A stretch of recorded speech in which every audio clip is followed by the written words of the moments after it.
यह कहानी मैंने अपने गांव के ही एक बुजुर्ग जो कोलकाता में काम करते थे उनसे सुनी थी। एक बार की बात है कि कुछ अंग्रेज शिकारी भारत के किसी जंगल में शिकार पर गए। उस जंगल के बाहर एक डाक बंगला था, पर उसमें पहले से ही कोई बड़ा अंग्रेज अधिकारी ठहरा हुआ था। अस्तु इन अंग्रेज शिकारियों को जंगल के बीच बने एक पुराने डाक बंगले में रुकना पड़ा। इस डाक बंगले का रखवाला अपने परिवार के साथ रहता था और डाक बंगले में रुकने वाले लोगों की सेवा करता था। इस रखवाले के परिवार में उसकी बीबी तथा लगभग 14-15 साल की उसकी एकमात्र लड़की थी।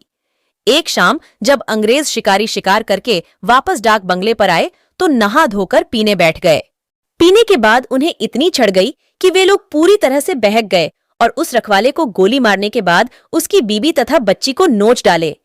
इन पापियों को नशे में कुछ भी पता नहीं चला और नोचने के बाद उन दोनों को भी गोलियों से भून डाले और तीनों की लाश को डाक बंगले के पीछे दफना दिए। यह बात आई गई रह गई। अंग्रेजों ने फिर कुछ दिन के बाद वहां कैलाश नामक एक नया सेवक रख दिया। किसी को कुछ भी पता नहीं चला कि इस पुराने डाक बंगले का पुराना सेवक और उसका परिवार कहां चला गया। एक बार की बात है कि नया सेवक कैलाश रात को गेट बंद करके सोया हुआ था। तभी अचानक उसकी नींद खुल गई क्योंकि उसे लगा कि दरवाजे पर कोई रो रहा है। उसने एक हाथ में लाठी उठाया और दूसरे में चिराग और दरवाजे पर आकर हांक लगाया। कौन है? इतनी रात गए, कौन दरवाजे पर रो रहा है? उसने देखा कि एक किशोरी दरवाजे पर बैठी रो रही है। कैलाश उस किशोरी के पास गया और उसके सिर पर हाथ रखते हुए कहा कि बेटी रो मत, अंदर चल। फिर उस किशोरी के अंदर आने पर कैलाश ने उसे पीने के लिए पानी आगे बढ़ाते हुए पूछा कि बेटी तुम कौन हो और इतनी रात को अकेले इस जंगल में क्यों भटक रही हो? कैलाश की इतनी बातें सुनते ही वह किशोरी और तेज फफक पड़ी।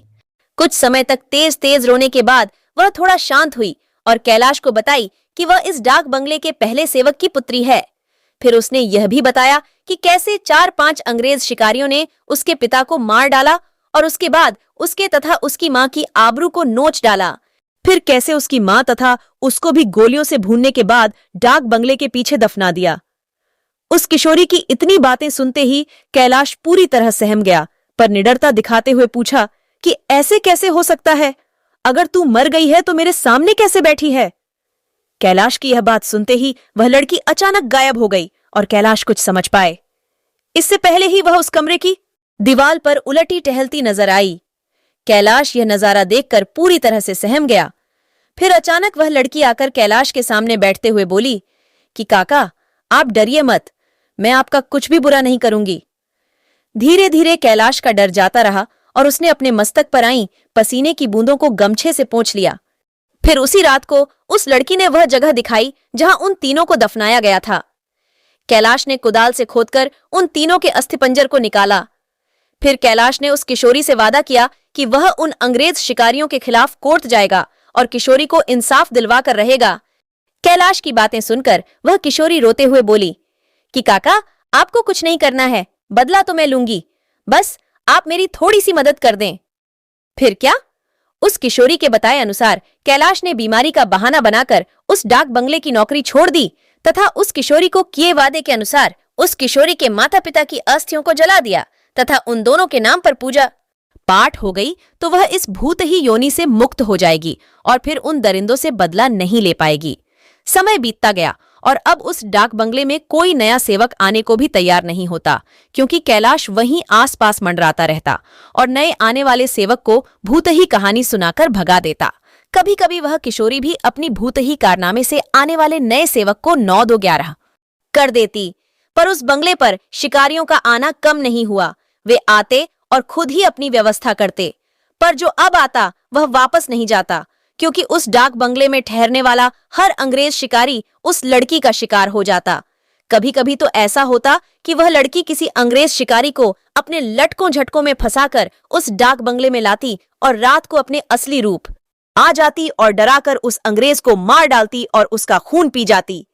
यह क्रम चलता रहा और उस डाक बंगले में मरने वाले अंग्रेज शिकारियों की मौत रहस्य ही बनी रही। अंग्रेज अधिकारियों के लाख कोशिश के बावजूद न हत्यारा पकड़ में आता और न ही मरने वाले अंग्रेज शिकारियों अधिकारियों के मौत का कारण पता चलता। धीरे धीरे यह खबर आसपास के क्षेत्रों में अंग्रेज शिकारियों आदि में फैल गई कि पुराने डाक बंगले में ठहरने वाले हर शिकारी की रात तो होती है, पर वह दूसरे दिन का सूरज नहीं देख पाता। 2-3 और वर्ष बीते और अब वह डाक बंगला खंडहर हो गया, क्योंकि अब किसी में भी हिम्मत नहीं थी कि वहां ठहरे। आखिर किसको अपनी जान की परवाह नहीं होती। पर वह किशोरी भूतनी जो अब युवती बन गई थी, उसी डाक बंगले में रहकर अपने हथियारों का इंतजार करती। दिन में उधर आने जाने वाले लोगों को उसका एहसास होता, क्योंकि वह बराबर रोती रहती पर किसी को दिखाई नहीं देती। एक बार की बात है कि वह युवा भूतनी उस जंगल में रह रहे एक युवा भूत तथा युवा भूतनी के संपर्क में आई। ये दोनों आदिवासी थे और जंगल में लकड़ी काटते समय किसी अंग्रेज शिकारी के शिकार बन गए थे। युवा भूतनी उन दोनों को लेकर शहर की ओर निकल गई। युवा भूतनी उन दोनों भूत भूतनी के साथ शहर में घूम घूम कर अपने हथियारों की तलाश करती रही। 2-3 दिन की मेहनत के बाद ही वह अपने हथियारों को पहचान ली। एक दिन वह शाम के समय खूब खूबसूरत युवती बनकर उनमें से एक हत्यारे अंग्रेज शिकारी के घर पर गई। घर पर उस अंग्रेज के सिवा कोई नहीं था। फिर उसने लटके झटके दिखाए और उस अंग्रेज को अपनी सुंदरता में फांस लिया। रूप लुभावन हो तो अच्छे अच्छों को फंसते देर नहीं लगती। योजना के अनुसार वह दूसरे दिन भी उस अंग्रेज से मिली। फिर उसे पूरी तरह विश्वास में लेने के बाद एक दिन कही कि क्यों नहीं हम लोग शिकार पर चलें। अंग्रेज ने कहा कि अच्छी बात है, मेरे कुछ मित्र शिकारी हैं, उन्हें भी लेकर चलते हैं। फिर क्या था, उस युवती भूतनी ने उस अंग्रेज से कहा कि मेरी एक और सहेली है, वह भी बहुत ही खूबसूरत है और शिकार पर जाना पसंद करेगी। फिर दूसरे दिन उस युवती भूतनी ने अपने साथ आए हुए दूसरी युवा भूतनी से उस अंग्रेज शिकारी को मिलवाया। अब तो अंग्रेज पूरी तरह उस भूतनी के माया जाल रूप जाल में फंस चुका था। एक दिन सुबह सुबह वह अपने उन्हीं पुराने दोस्तों के साथ जंगल की ओर निकल पड़ा। दिन भर शिकार करते रहे और खूब मौज मस्ती भी। शाम होने को आई तो अंग्रेज शिकारियों ने कहा कि अब सूर्य ढलने लगा है, क्यों ना हम लोग वापस शहर लौट चलें। अंग्रेज की बात सुनकर उस युवा भूतनी ने कहा कि ना, आज रात हम लोग यहीं ठहरकर जंगल का आनंद उठाते हैं। पर एक अंग्रेज शिकारी ने कहा कि हमने पहले से डाक बंगला तो बुक किया नहीं है, ठहरेंगे कहाँ। फिर क्या था, वह युवा भूतनी मुस्कुराई और बोली कि इसी जंगल में दूसरी ओर मेरे एक मित्र आदिवासी की कुटिया है, हम रात वहीं बिताएंगे और खूब मौज मस्ती करेंगे। अब हुआ यूं कि उस युवा भूतनी की योजना के अनुसार देखते ही देखते उसके मित्र युवा भूत ने एक मड़ई तैयार कर ली थी। उसमें ऐशो आराम की सारी चीजें भी ला दी थीं। उन दोनों युवा भूतनी के साथ ये अंग्रेज उस मड़ई में पहुंचे।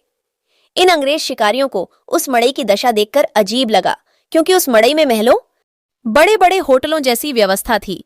रात को पार्टी शुरू हुई तथा साथ ही अंग्रेज अधिकारियों की सिट्टी पिट्टी गुम होना ही, क्योंकि पहले तो उन दो युवा भूतनी जो देखने में बहुत खूबसूरत लग रही थीं, अचानक बहुत ही डरावनी रूप बना ली। ऐसा रूप जिसे देखते ही अच्छे अच्छों की पैंट गीली हो जाए। फिर क्या था, उन भूतनियों ने ग्लास में खून भरकर लाकर उन अंग्रेजों को पिलाना शुरू कर दिया। किसी अंग्रेज की हिम्मत ही न थी कि वह न करे, क्योंकि सब के सब पूरी तरह से डरे हुए थे और कांप रहे थे। अचानक आदिवासी युवा भी विकराल रूप में आ गया और अचानक उछलकर पास के एक मोटे पेड़ की मोटी शाखा को उछलकर इतना जोर से खींचा कि चर्र की आवाज के साथ वह मोटी शाखा टूट गई। उसके बाद वह विकराल भूत उन अंग्रेज शिकारियों में से एक को पकड़कर पैर के नीचे दबाकर देखते ही देखते चीर दिया और उसके खून को पीने लगा। उसका खून पीता देख दोनों भूतनियों ने भी लंबी लंबी विकराल चीभ निकालते हुए खून पीने में उसका साथ देने लगीं और साथ ही अपने बड़े बड़े नाखूनों से उसका शरीर जगह जगह से चीरने लगी। उस युवा भूतनी ने तो भयानक आवाज निकालते हुए दौड़कर एक दूसरे अंग्रेज शिकारी के पास पहुंची और उसकी आंखों में अपने विकराल भयावह भाले जैसे नखों को डालकर उसकी दोनों आंखों को निकालकर खा गई। इसके बाद उन तीनों भूतनी भूत ने एक एक कर सभी अंग्रेज शिकारियों को मार डाला। दूसरे दिन उन अंग्रेजों की खोज में गए अंग्रेज अधिकारियों को उनकी ऐसी वीभत्स लाशें मिली जो देखने में बहुत ही भयावह लग रही थीं। उनको ऐसे नोचा गया था कि लगता था कि यह किसी मनुष्य या जानवर का काम ही नहीं हो सकता। कैलाश को तो सब कुछ पता ही था, पर वह किसी को कुछ नहीं बताया। फिर एक दिन समय निकालकर गोपनीय रूप से कैलाश ने उस युवा भूतनी के कंकाल को भी जला दिया तथा उसकी मुक्ति के लिए एक पूजा करवा दी।